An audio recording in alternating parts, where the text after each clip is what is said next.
ओम शांति। आज 13 अक्टूबर 2023 के साकार मधुर महावाक्य है।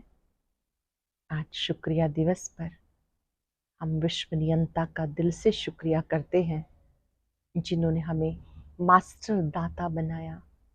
कोई कैसा भी है, हमें उसे सहयोग देना है क्योंकि हम दाता के बच्चे हैं, सदा देने वाले। जैसे प्रकृति का गुण है देना, ऐसे हम सबको भी सदा सबको देते रहना है। मास्टर दाता जो बनते हैं, ऐसी आत्माएं भविष्य में ऊंच पद प्राप्त करती हैं।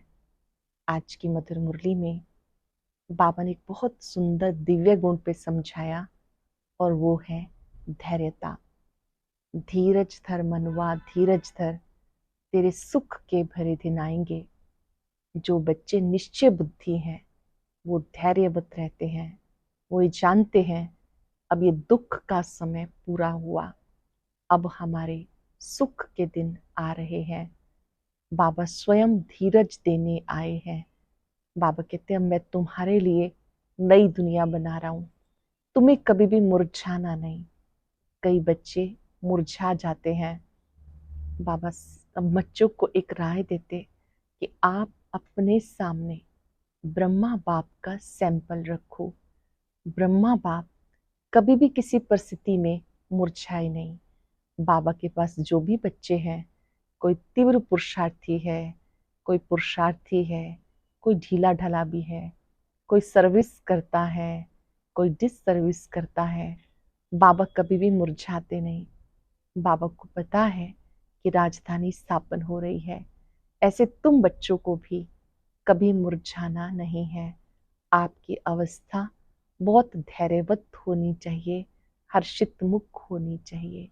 याद की यात्रा में आपको निरंतर तत्पर रहना है, इसमें कभी रेस्ट नहीं लेना। जब रात्रि विश्राम करते हैं, आत्मा देह के द्वारा रेस्ट करती है, लेकिन याद की यात्रा में आपको निरंतर लगे रहना है। याद करेंगे तो माया के तूफान शांत हो जाएंगे। रुस्तम के साथ माया रुस्तम होकर लड़ती है। कभी माया के तूफानों में घबराना नहीं। याद से सब तूफान शांत हो जाएंगे। आप इतना अशरीरी बनने का अभ्यास करो, आपके सामने कोई आत्मा आए तो उसका चित्त भी शांत हो जाए। ऐसी अनुभूति आप दूसरों को कराएं। सुनते हैं बाबा के मधुर बोल। बाबा ने कहा, मीठे बच्चे धीरज रखो, तुम्हारे दुख के दिन पूरे हुए, सुख के दिन आ रहे हैं। धीरज रखो, तुम्हारे दुख के दिन पूरे हुए, सुख के दिन आ रहे हैं। निश्चय बुद्धि बच्चों की अवस्था धैर्यवत रहती है। क्वेश्चन है, किसी भी हालत में मुरझाइश न आए, इसकी सहज विधि क्या है? किसी भी हालत में मुरझाइश न आए, इसकी सहज विधि क्या है? ब्रह्मा बाप का सैंपल सदा सामने रखो। इतने ढेर बच्चों का बाप, कोई सपूत बच्चे हैं तो कोई कपूत बच्चे हैं, कोई सर्विस करते हैं, कोई डिसर्विस करते हैं, फिर भी बाबा कभी मुरझाते नहीं, घबराते नहीं। फिर तुम बच्चे क्यों मुरझा जाते हो? बाबा कभी मुरझाते नहीं, घबराते नहीं, फिर तुम बच्चे क्यों मुरझा जाते हो? तुम्हें किसी भी हालत में कभी मुरझाना नहीं। गीता, धीरज धर मनुआ, धीरज धर। ओम शांति। धीरज धर मनुआ मनुष्य को नहीं कहा जाता, मन बुद्धि आत्मा में है, ये आत्मा को कहा जाता। आत्मा को सिवाय परम पिता के कोई कह ना सके कि धैर्य धरो, क्योंकि अधीर्य को ही धैर्य दिया जाता है। जो अधैर्य हो गए उन्हें ही धीरज दिया जाता। अगर ईश्वर सर्वव्यापी है तो उसको अधीर्य कहा नहीं जा सकता। मनुष्य इस समय सब अधीर्य हैं, दुखी हैं, इसलिए धैर्य देने के लिए, सुख देने के लिए बाबा आए हैं। कहते हैं धैर्य धरो। बाबा के महावाक्य सिर्फ तुम्हारे लिए नहीं, वास्तव में सारी दुनिया के लिए है। सारी दुनिया आहिस्ते आहिस्ते सुनती रहेगी। ये महावाक्य सभी के लिए है। धीरे धीरे सब सुनते रहेंगे। जो सुनते हैं वो आते रहते हैं। सबका सदगति दाता दुख हरता एक बाप ही है। ये है ही दुख की दुनिया। बच्चे समझते अब हमारे मुक्ति जीवन मुक्ति के दिन व कलयुगपति दुनिया से छुटकारा पाने के दिन है। तुम्हारी बुद्धि में ये है, सो भी नंबरवार पुरुषार्थ अनुसार सबको धैर्य नहीं है कि हम इस दुख की दुनिया से छुटकारा पाएं, अपने सुखधाम में जाएंगे। तुम बच्चों को स्थायी निश्चय रहना चाहिए, हमारे सुख के दिन आ रहे हैं। अगर श्रीमत पर चलते रहेंगे तो इसमें आशीर्वाद व कृपा आदि की बात नहीं। बाबा बैठ के समझाते, सहज स्वराज्य योग सिखाते हैं। बाबा ने सहज स्वराज्य योग सिखाया। पढ़ाई को नॉलेज भी कहा जाता। तुम बच्चों को श्रेष्ठ मत दे रहे हैं। पहले पहले अटल निश्चय चाहिए, फिर कभी ये नीचे ऊपर नहीं हो सकता। गाते हैं, पर वहां थी पार ब्रह्म में रहने वाले की, उसे पा लिया, बाकी क्या चाहिए। गाते थे, पर वहां थी पार ब्रह्म में रहने वाले की, उसे पा लिया तो बाकी क्या चाहिए। ये तो निश्चय है, उस बाप से स्वर्ग का वर्षा मिलना है तो धैर्य पहले स्थायी मिल जाता। यह अविनाशी धैर्य सर्टेन है। हम श्रीमत पर श्रेष्ठ श्रेष्ठ श्रेष्ठाचारी राजभाग स्थापन कर रहे हैं। हम श्रीमत पर श्रेष्ठ श्रेष्ठ श्रेष्ठाचारी राजभाग स्थापन कर रहे हैं, बिगर कोई लड़ाई झगड़े के। तो फिर मुरझाने की क्या दरकार। भले घर में 10-12 बच्चे हों, बाबा को तो देखो हजारों लाखों बच्चे हैं। कई बच्चे हंगामा भी मचाते हैं, कोई सपूत बच्चे हैं तो कोई कपूत हैं, कोई सर्विस करते हैं तो कोई डिसर्विस भी करते हैं। फिर बाबा कभी घबराता है क्या। कोई सर्विस करता है, कोई डिसर्विस करता है, बाबा कभी घबराता है क्या। तो बच्चों को भी घबराना नहीं चाहिए, ग्रस्त व्यवहार में रहना है। एक तरफ है हठयोग कर्म संन्यास, तुम्हारा बेहद का संन्यास, ये है राजयोग। तुम्हें घर ग्रस्त में रहते बाप से वर्षा पाना है, बहुत सहज है। अभी अपने सुख धाम के झाड़ दिखाई पड़ रहे हैं, परोक्ष अपरोक्ष बुद्धि से जानते हैं।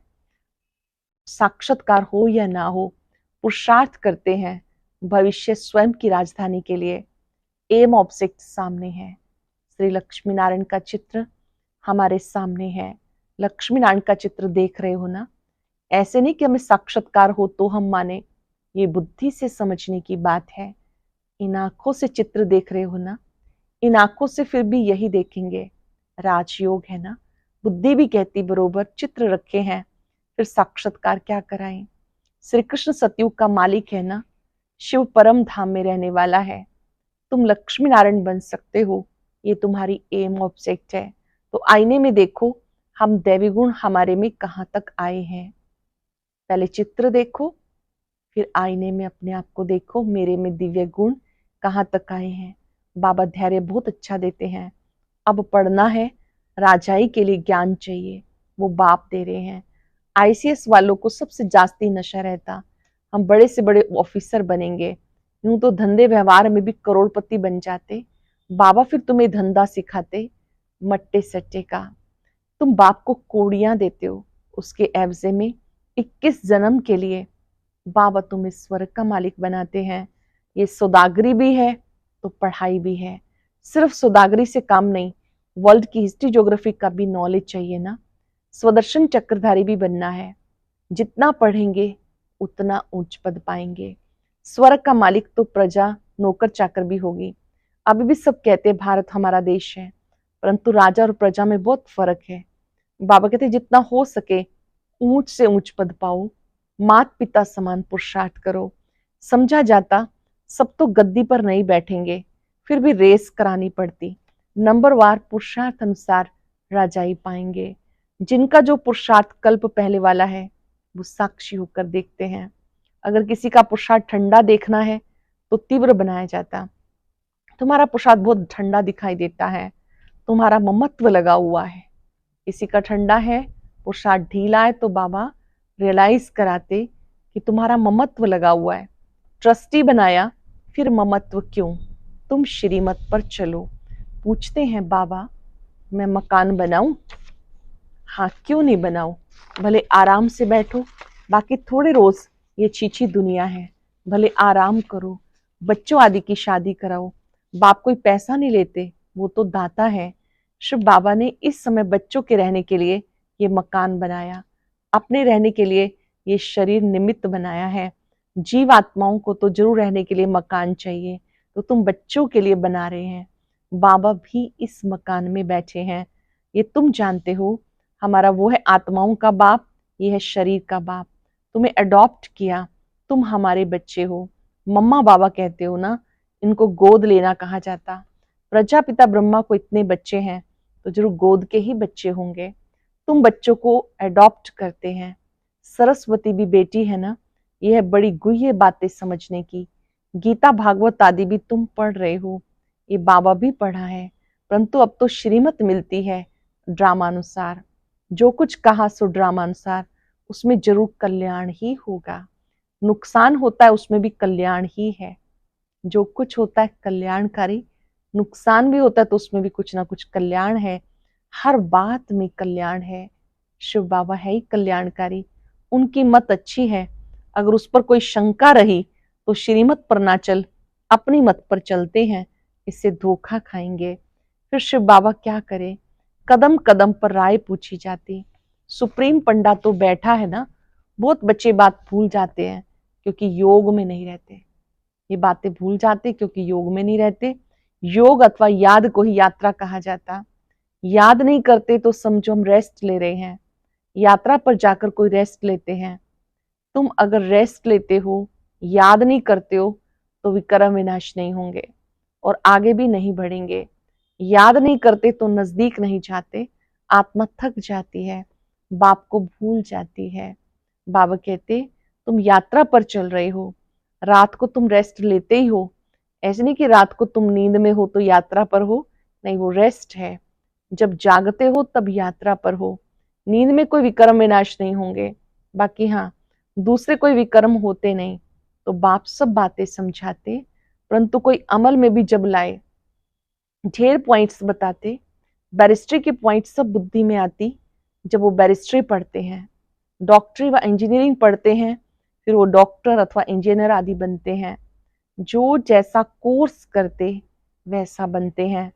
यहाँ तो एक ही कोर्स है, चलते चलो। तुम्हारे सिर पर जन्म जन्मांतर के पापों का बोझा बहुत है। चलते चलो, तुम्हारे सिर पर जन्म जन्मांतर के पापों का बोझा बहुत है। उसको विनाश करने का उपाय एक ही है, बाप को याद करना, नहीं तो पदभ्रष्ट हो पड़ेंगे। माला बनी हुई है ना, 9 रत्नों का भी गायन है, वो कहाँ से आए सो मनुष्य नहीं जानते। अष्ट रत्न है जो रुद्र की माला बनते, तो पुरुषार्थ अच्छा करना चाहिए। स्टूडेंट अच्छा पढ़ते हैं तो रजिस्टर से माँ बाप को भी पता लगता है। यहाँ तो बाप ही टीचर भी है, तो वो ही जाने। तुम पढ़ते ही हो बाबा के पास, रजिस्टर का भी उनको पता है।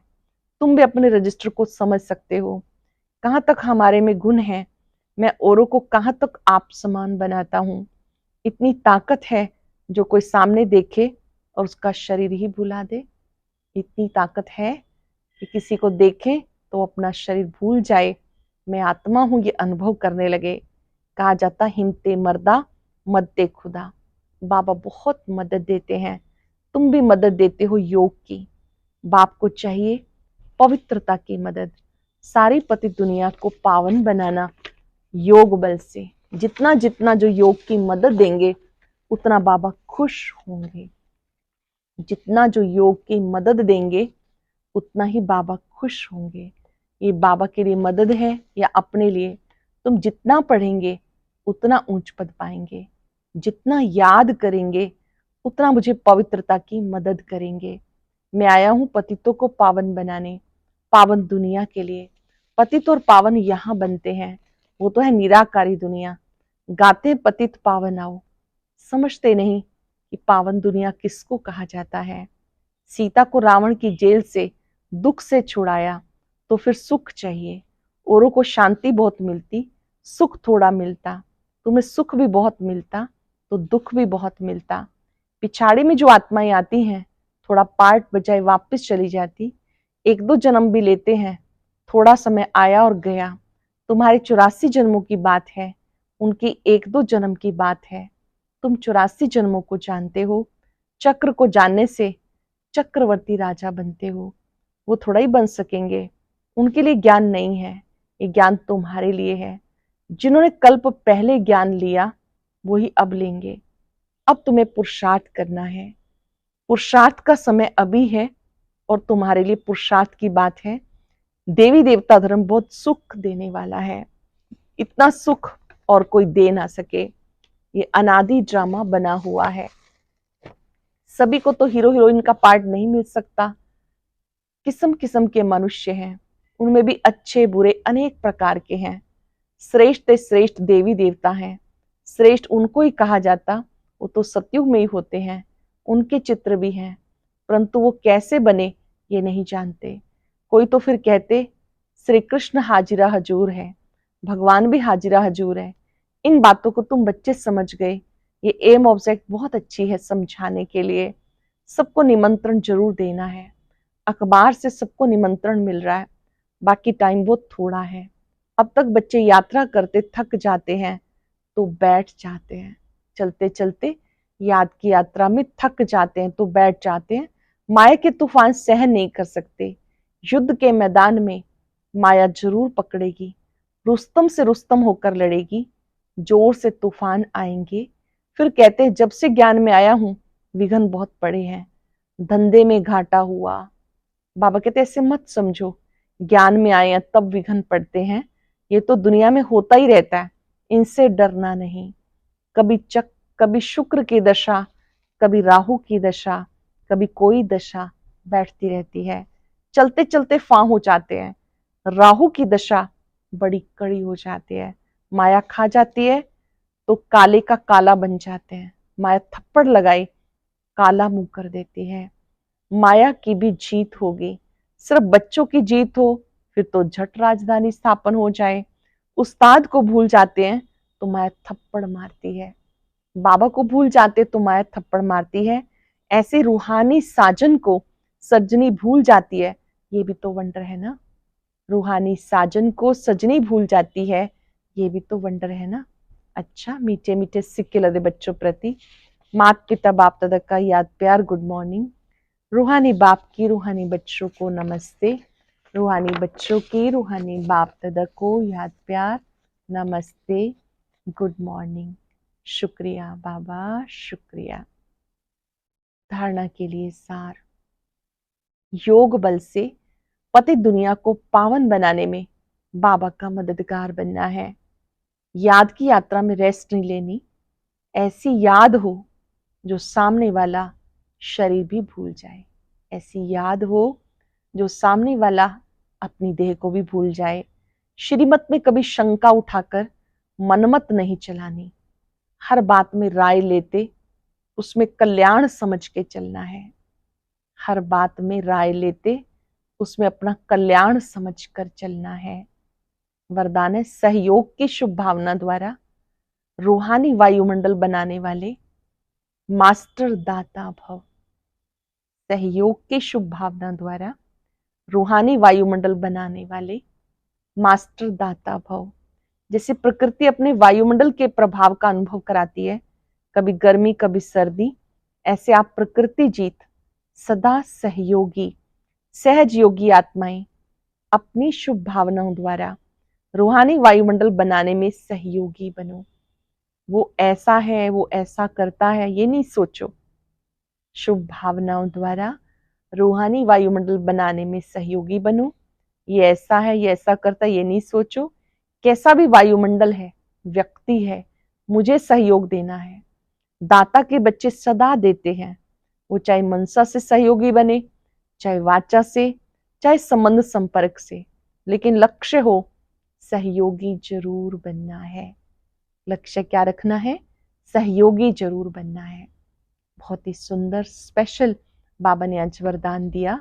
जैसे प्रकृति अपने वायुमंडल के प्रभाव का अनुभव कराती है, कभी गर्मी कभी सर्दी, ऐसे आप प्रकृति जीत सदा सहयोगी सहज योगी आत्माएं अपनी शुभ भावनाओं द्वारा रूहानी वायुमंडल बनाने में सहयोगी बनो। वो ऐसा है, वो ऐसा करता, ये नहीं सोचो। कैसा भी वायुमंडल है, व्यक्ति है, मुझे सहयोग देना है। दाता के बच्चे सदा देते हैं, तो चाहे मनसा से सहयोगी बनो, चाहे वाचा से, चाहे संबंध संपर्क द्वारा, लेकिन लक्ष्य हो सहयोगी जरूर बनना है। स्लोगन है, इच्छा मात्रम अविद्या की स्थिति द्वारा सर्व की इच्छाओं को पूर्ण करना ही कामधेनु बनना है। इच्छा मात्रम अविद्या की स्थिति द्वारा, जब कुछ नहीं चाहिए, किसी से कोई इच्छा नहीं, कामना नहीं, ये स्थिति है, तो उसको कहते हैं इच्छा मात्रम अविद्या। सर्व की इच्छाओं को पूर्ण करना ही कामधेनु बनना है। जब स्वयं प्रति कोई इच्छा नहीं, तो हम अन्य की मनोकामनाएं पूर्ण करने वाले कामधेनु बन जाते हैं। आज बाबा का शुक्रिया करते रहेंगे और हर एक को सहयोग देना है। सबसे बड़ा सहयोग शुभ भावनाओं का। बाबा का शुक्रिया करते रहेंगे, आपने हमें सबके साथ सहयोगी सो सहज योगी बनाया, आपका शुक्रिया। हमें मास्टर दाता बनाया, आपका शुक्रिया। हर एक के पार्ट को समझना सिखाया, आपका शुक्रिया।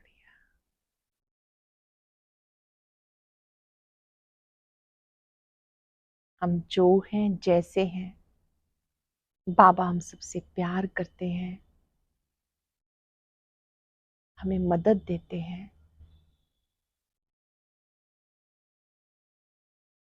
दिल की गहराइयों से बाबा का शुक्रिया करेंगे। धीरज रखना सिखाया, अवस्था को श्रेष्ठ बनाना सिखाया। ब्रह्मा बाप को हमारे समक्ष सैंपल और एग्जाम्पल बनाया, शुक्रिया शुक्रिया।